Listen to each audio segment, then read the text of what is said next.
Alright guys, welcome back to another video. I'm doing one of these walk and talk. I decided to do these kind of videos with friends or interesting people, or the best scenario, interesting friends. So I'm here today with my friend Jen, otherwise known as Alpha Fit Jen, and we're gonna talk about her life, about fitness. So Jen, tell me about your childhood. My childhood was actually really good. I have no complaints. I was a baby in the family, so I was definitely, I think I was a favorite. So, yep, I grew up in California with my mom, my dad, and my brother, and played sports, and that was about it. Yeah. Okay, then you went to college. What did you study? I did my undergrad in kinesiology at Long Beach State. And then I understand you moved to Ireland, right? I did. I moved to Ireland right after I graduated college, and I ended up getting a job. I was in Northern Ireland actually, so I was in Belfast for 12 years, and I ended up getting some good life experience out there. What did you do there? I work for the PSNI, so as a police service in Northern Ireland out there. I was hired on, I was an unsworn staff member, so I was brought into the academy to work with all recruits and prep them basically for doing all their pre-academy stuff, academy training, and then probationer training, and then I was moved on to the likes of working with like their equivalent to SWAT and our specialists, like our specialist units, like what else? Close protection, riot patrols, which was our other units over there. So I kind of worked with those specialty units as well on their fitness and some of the injuries, things like that. Which brings me to a interesting question, because so you were in Ireland, you were working with cops, and ever since I've known you, you have this passion or curse, or I don't know, working with first responders, right? You work with veterans, with cops. Can you talk about that? Why would you do that? I don't know, sometimes. No, my background, I think growing up, my dad was in the military before I was born, so he was a background in that he was in the Army. My grandfather was in the Navy, and then my brother was a police officer for a few years up in the Bay Area, and then my mom worked for Palo Alto Police Department as well. So I kind of had that background, was kind of always there somewhere.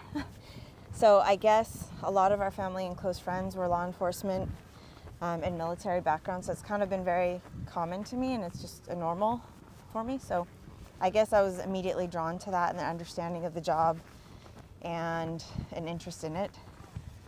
So I guess that's how I ended up going that direction.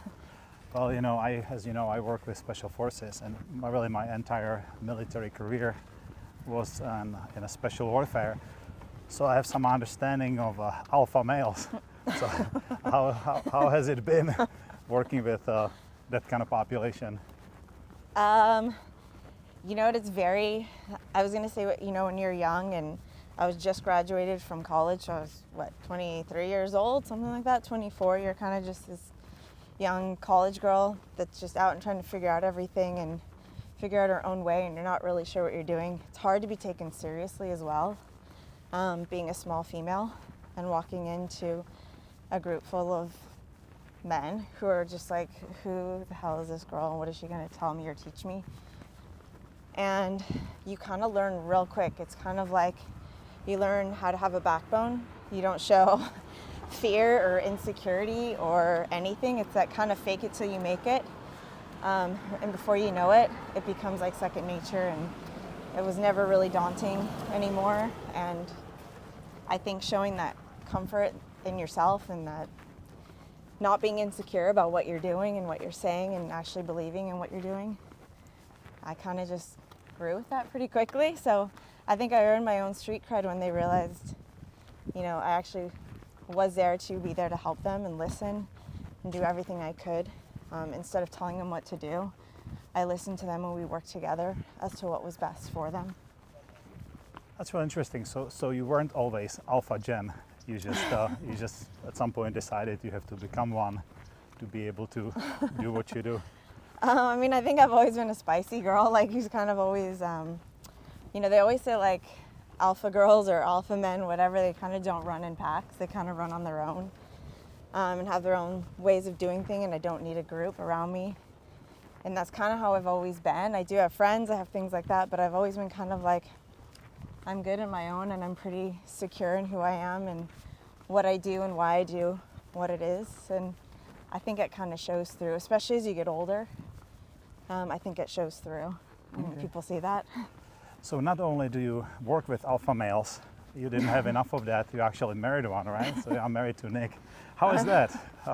How is the relationship, this kind of relationship? It's actually, I mean, obviously we've been together for a long time, almost 10 years now. And to be honest, I mean, you kind of understand. I'm 45 now, so I mean, I've learned a lot through life and different experiences and different relationships and things like that. So I kind of came in with a lot more understanding, a lot more patience.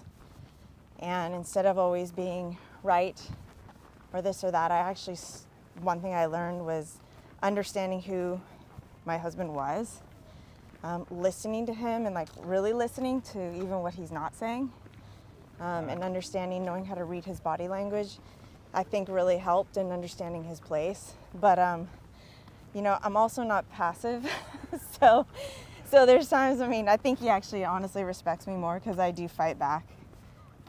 So I think that that's one thing maybe that kind of builds a little bit of respect is I don't think, you know, so-called alpha male is going to necessarily want a super submissive, passive woman either. You're going to have to keep them in check a little bit. All right. I think Nick will tell you that too. I definitely fight back a little bit. That sounds good. And you know, you do, and so do I, right? You do a lot of work in nutrition. Mm-hmm. What made you interested in that? Like for me, I just like food, but what was it for you? Same here. I started out at a really young age. I was a pretty competitive soccer player, and I've always been pretty much into myself, and what I was doing to put in my body was being as healthy as possible. And when I was young, like really young, I developed a pretty severe eating disorder where I ended up at Stanford Hospital because I was so sick. And I went through a lot of work on figuring that out. You know, like this is like 12, 13 years old. That's when I was that sick. Mm-hmm.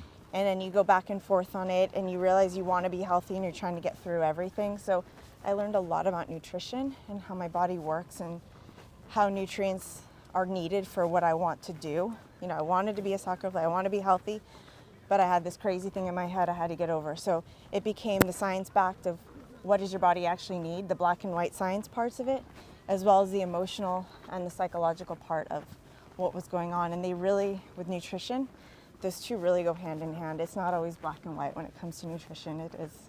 There's a lot of psychological sides to that. So kind of just pushed me even further to understand and help other people through, whether it's just basic eating habits, how do you incorporate that, or whether you're going through something yourself, like if there's a psychological issue that's going on, there's a health issue that's going on, then how do we get through that as well?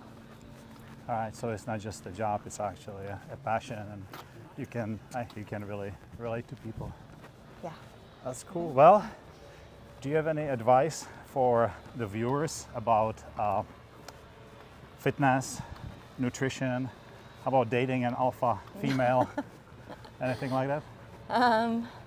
Well, nutrition, I can definitely give you some advice on nutrition, is probably my biggest rule of thumb when I talk to anybody when they just say like, how do I eat healthier? How do I eat better?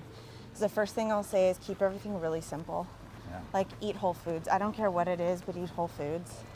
Avoid as much processed stuff as you can. Don't overthink every little single thing you do. Fad diets, like eliminating complete things like going carnivore or whatever it is, it can work, but if it doesn't work long term, if you can't sustain it, then maybe looking to find something else that's sustainable so you're not jumping back and forth. Fitness, I would absolutely say find something you enjoy doing. Possibly an outdoor activity if you live in a place that you can do so. Find something that's fun, maybe it's social. And then the other thing as well is like, and I say this until I'm like blue in the face, is please start lifting weights if you're not lifting weights. And that goes for men and women, right? Isn't that right? That's right. That goes for men and women. And if I hear a woman say that they don't want to get bulky, because I hear it, luckily I'm not hearing it as much anymore, but I used to hear it a lot, is women don't want to get thick because they're going to get thick if they lift weights. And it's just not true. The cupcakes you eat and all the bottles of wine you drink will make you thick. Lifting weights won't. Okay. And dating alpha females, you know, I think a lot of guys are, you know, not bad guys, and it's not like that they want to rule or dominate, but they feel really intimidated by dating alpha female. Any advice for them, or if they feel that way, they just shouldn't even try? Man, if you're going to try to date a strong woman, if you show fear, it's not going to work. Okay, good answer.